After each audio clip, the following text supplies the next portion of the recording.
It's James RHIAN A Idlisan of second year BS Criminology, regular section. Chapter 1. Human behavior is the reaction of an individual within the environment he or she belongs to, whether we face our fellow humans.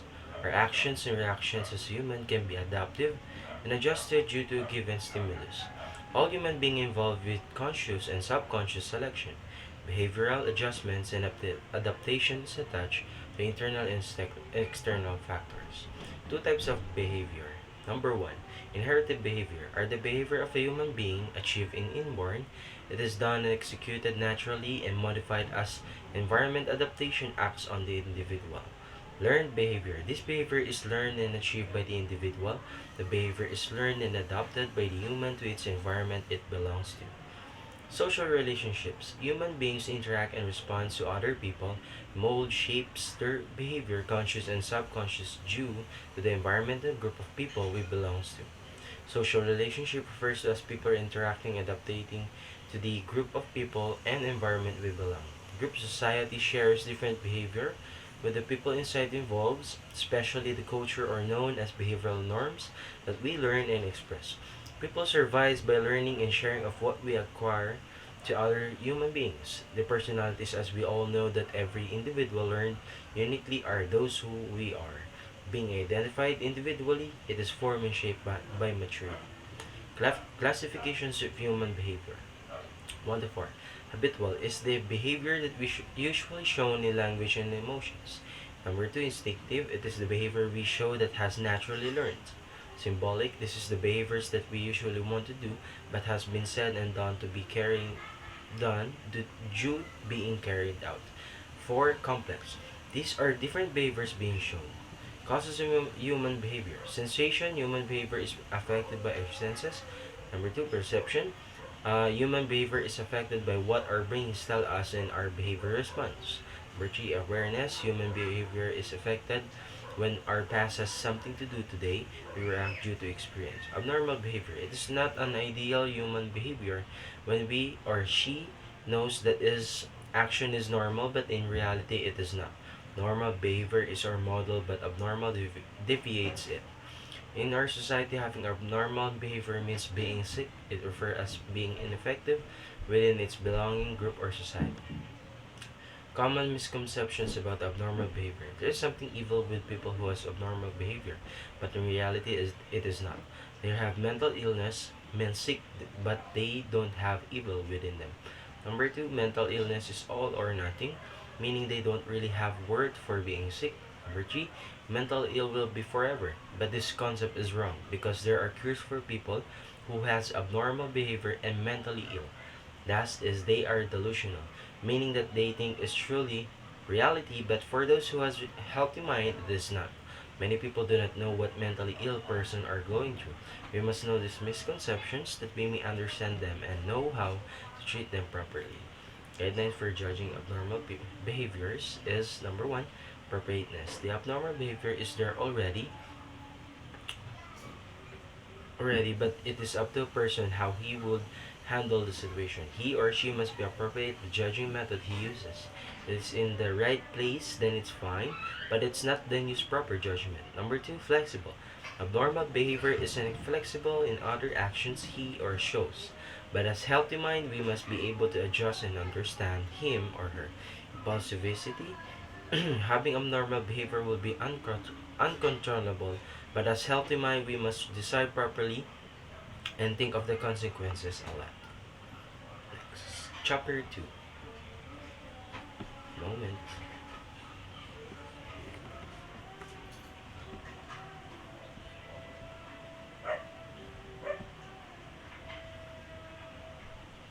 Okay. Chapter 2. Understand the problems of human behavior in police work.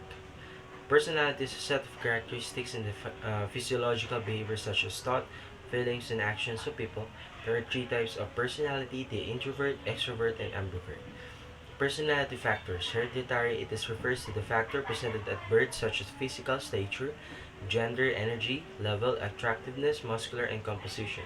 Culture. It is exposes the certain norms, attitudes, and values passed from parents to children. mostly caused by an individual to a group of environment. Personality theories. Psychoanalytical theory. The theory of personality was developed by Sigmund Freud. He believed the human mind is dominated by the unconscious. He also identified three different parts of personality: the ID, the ego, and the superego. The ego begins to develop shortly after birth, when our child rea- um, realizes realizes everything wanted is not immediately available. The ego functions as the problem-solving element of personality as it deals with the real world and copes with life. The superego is concerned with morality. Trait theory number two. It is another way of identifying composition of human personality is by using this theory. Personality is viewed as being consistent situation because of individual traits such as ambition, loyalty, and aggression. Gordon Allport contradicted Sigmund Freud that conscious determinant of unconscious role, but believed that there was behavior that really matters.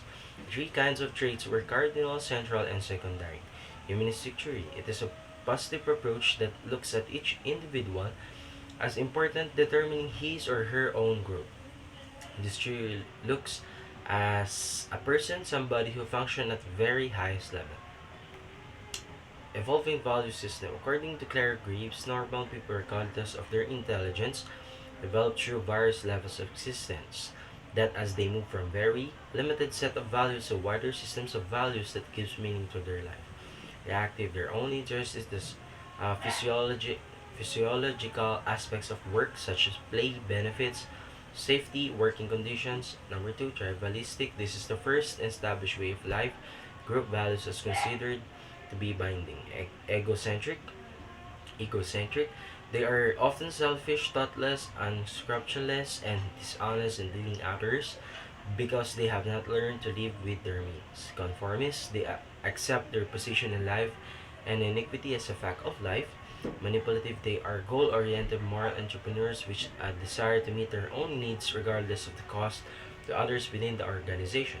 Sociocentric. This type people that getting along with others is more important. Existential. People focus their attention on themselves as autonomous individuals. Other related factors is perception. It's a mental screen or filter which information must pass before it can be integrated in human thought processes and behavior. Perceiver. They have to determine the actual behavioral response in any given situation. Target. Perception is affected by characteristics of target itself. Situation. These are numbers of situational variables with the potential to influence an individual's perceptions of people, places, and things. Motivation is the inner state that causes person to behave in a way designed to satisfy a need. Chapter 3. Motivation is defined as a state or condition being influenced to do something. Motivation and the motivation processes. The study of motivation and the motivation process can be tracked back ages back, including attempts to describe, explain, and predict goal-oriented behavior. Excuse me. In the early centuries, there are internal tensions are the root cause of motivation. Goals are desired outcomes persons feel would lead them. The reduction in internal tension, needs, drives, tensions, motives, goals, incentives, performance, motivation, internal motivation, external motivations. These are the motivation and motivational processes. Motivation as the force behind human behavior. Motivation comes from those people leading them to achieve the goal and objective. D is assumptions of contemporary theory. Motivation and management theories can now emphasize how people are alike rather than how they are different.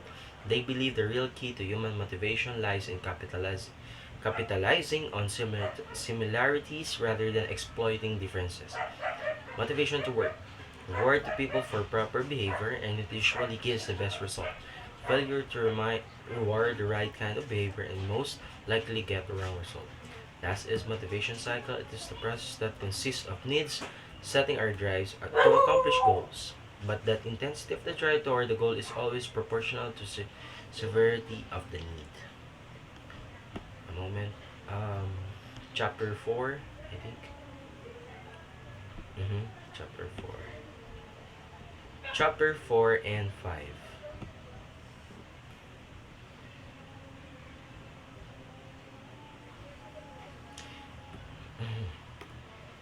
Chapter 4 and 5. Abraham H. Maslow's hierarchy of needs is motivational theory in psychological, comprising a five-tier model of human needs, often depicted as hierarchical levels within a pyramid. From the bottom of the hierarchy upwards, the needs are survival needs, food, clothing, security needs, job security, social needs, ego needs, and self-actualization needs. Clayton Alderfer simplified this theory, and it was reduced in three human needs: existence, relatedness, and growth needs. And to identify measure to the basic human needs, psychologist David McClelland used the thematic appreciation test, or TAT. The three needs: need for achievement, need for affiliation, and need for power, are used in the test as it all exists in all people of all time. On the other hand, frustration is a feeling which blocks motivated behavior. Some forms of conflict which led to frustrations are approach, and avoidance.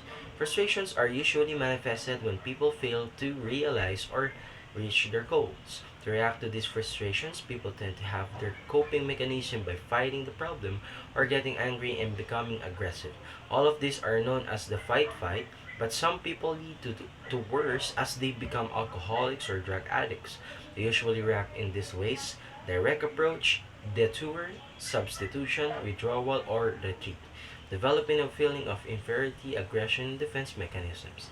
And defense mechanisms are subconscious ways to deal with strong or unpleasant emotions, which realizes emotional conflicts and anxiety. When this happens, it means that people are not capable of managing their frustrations, which leads them to acquire behavior disorders, psychotic disorders, psychological and personality disorders.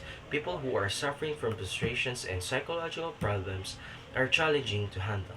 Thus, the law of enforcement officer should never forget that when he witnesses a situation like this, the individual only acquires this behavior pattern to protect themselves from life's frustration. And to carefully handle this kind of situation, the officer should assess the problem quickly and not be aggressive, since those people with personality disorders may poorly under stress. They will respond positively to an activity that helps to remove stress. By calmly and confronting them, they will soon reestablish contact with reality as lost as emotions gain control. For a moment, chapter 6 to 7, I think. Okay. Right. Chapter 6 and 7.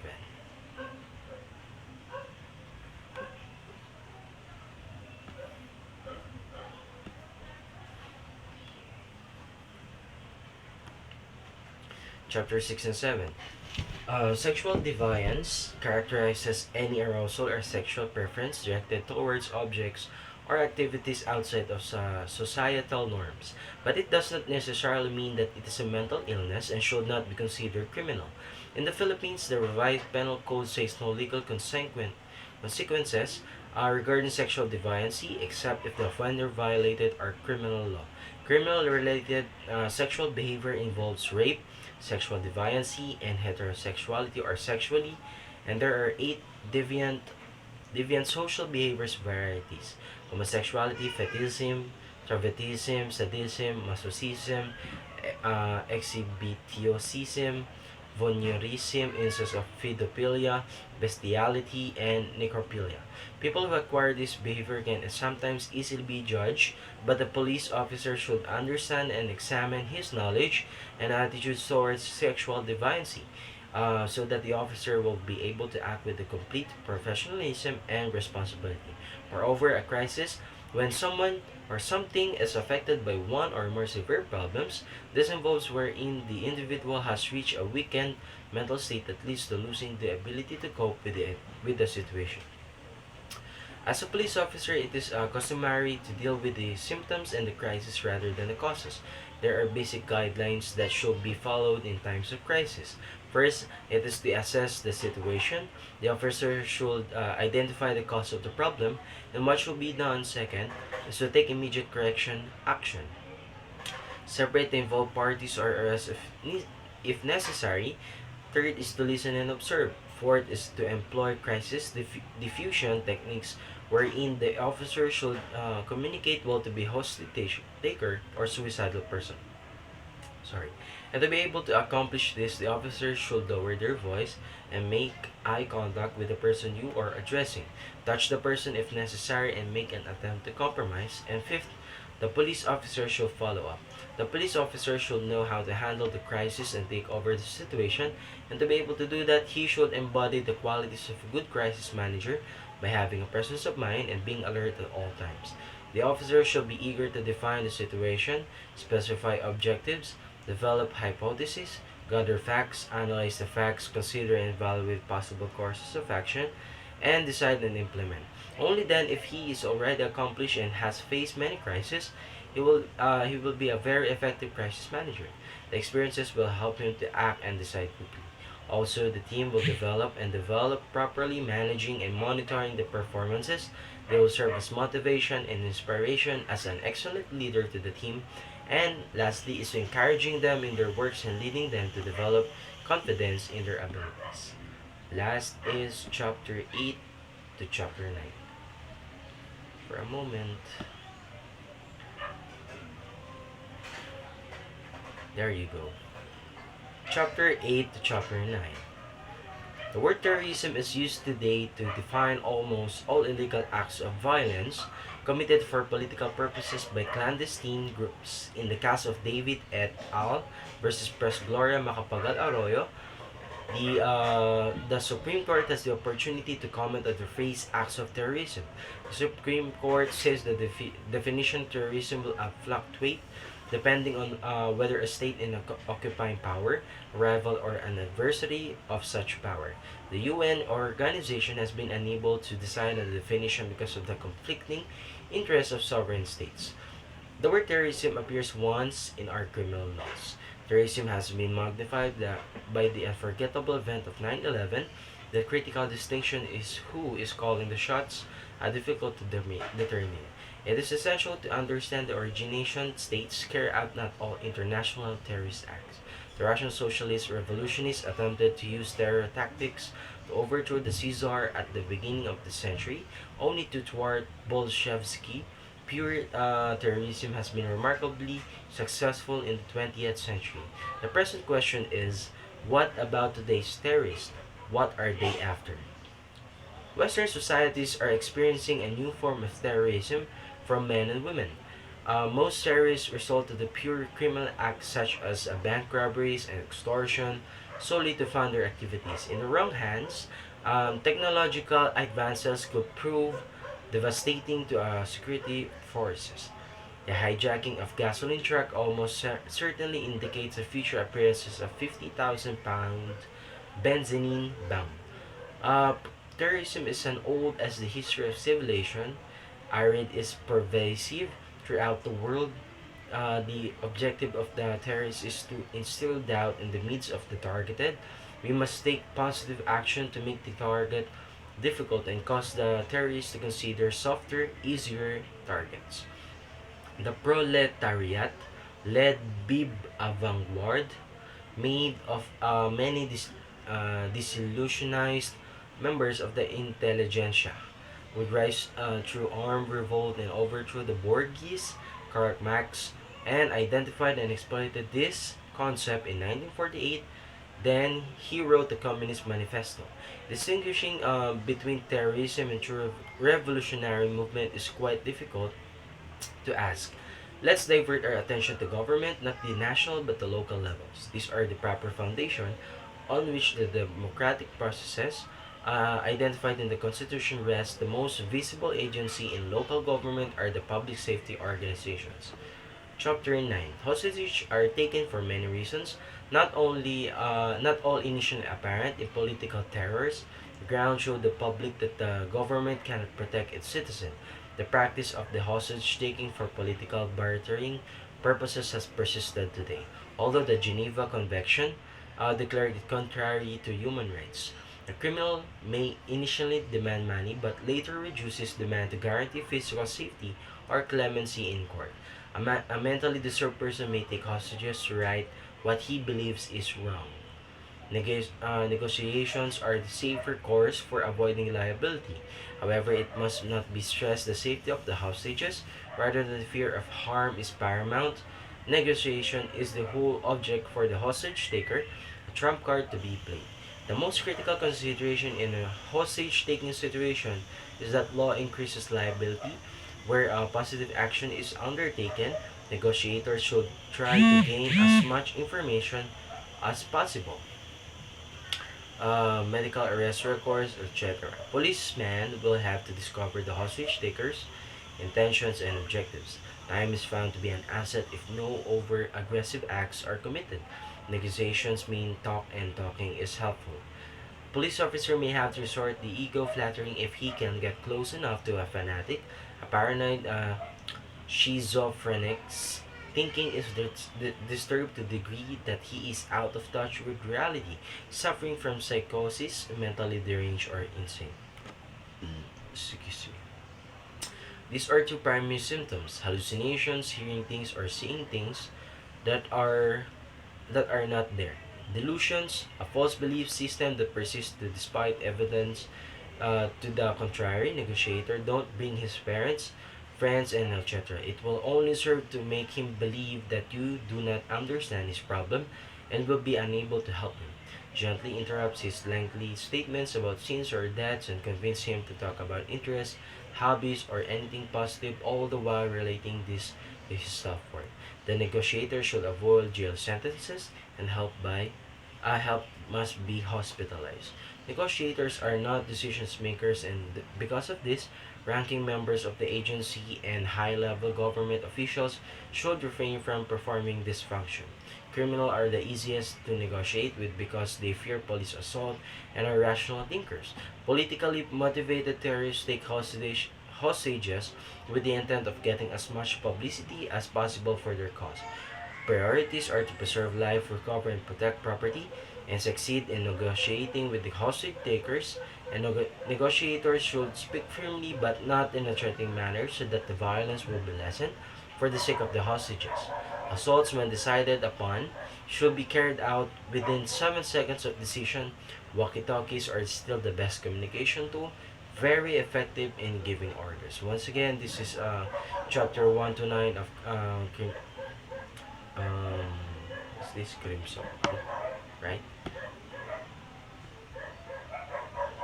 Yes. Okay. These are the chapter 1 to 9 of crimsoc3. And once again, my name is James RHIAN, Associate Idlisan from second year BS Criminology Irregular section.